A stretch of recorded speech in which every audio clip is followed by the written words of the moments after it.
कहल जाला क्यों चूल्हा बेकार बजने में ताव दिखे, क्यों चूल्हा बेकार बजने में ताव दिखे, वो पड़ोसी बेकार बजने से लगाव दिखे। ए गोलू भैया वो औरत बेकार बजने में छाव दिखे और कलाकार बेकार बटे जने में भाई।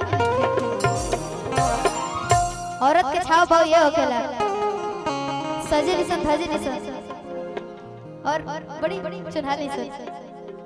कहती औरतिया का कि आज हो पहिला मिलनवा मिलल सजनी के सजनवा। ए सुजा हाँ सुजा कि मोरे हो गया गुलाब नियन खिलल बाबा दनवा। कि सुने सुने भगवान जन बिहान होके दे। कि सुने सुने भगवान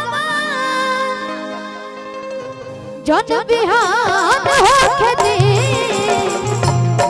हे भगवान कि आज राजा जी के कोरवे में जवान होके दे। आज राजा जी के कोरवे में जवान होके दे। आज हो पहिला मिलनवा मिलल सजनी के सजनवा।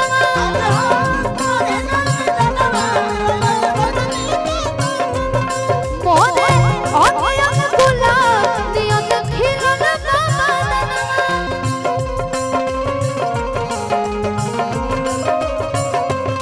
सुनी सुनी भगवान जन बिहान होके दे। सुनी सुनी भगवान जन बिहान होके दे। कि आज राजा जी के कोरवे में जवान होके दे। आज राजा जी के कोरवे में जवान होके दे। हमरा जाने घूमता उठाई हमरा लाज लागता।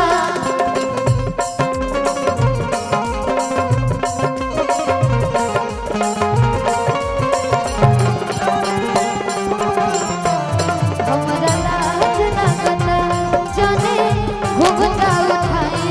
हमरा लाज लागता। आज दादा जी के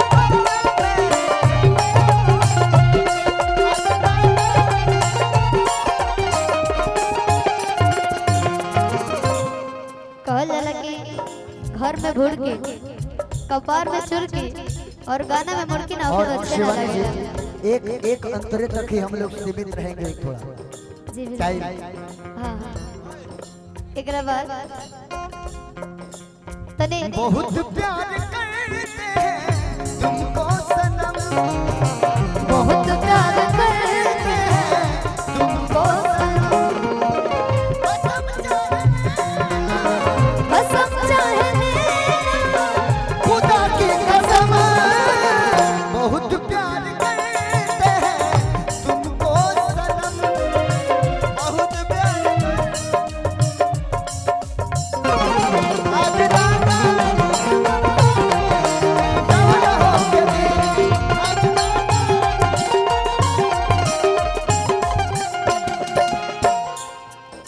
औरतिया कह दिया राजा जी के ओठवा से तनी तनी मुड़की मार गया जाए।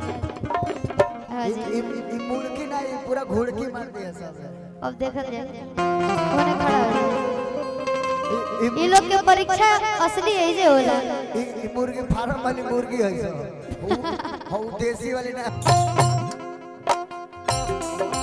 बहुत अच्छा बहुत अच्छा।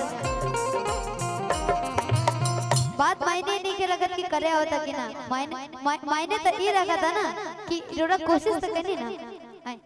ए खाली रोड़ा मार दे भैया भैया एक बार कहेगा का कि राजा जी के ओठवा से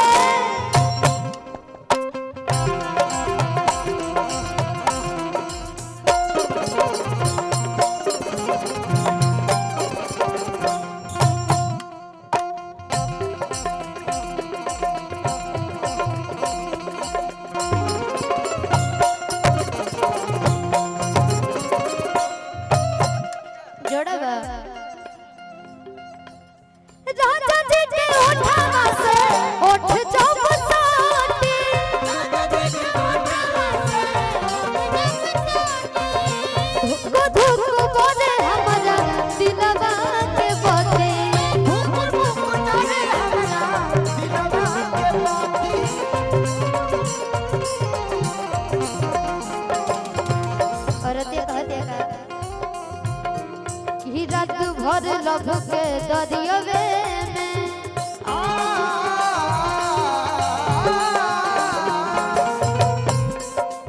कि रात भर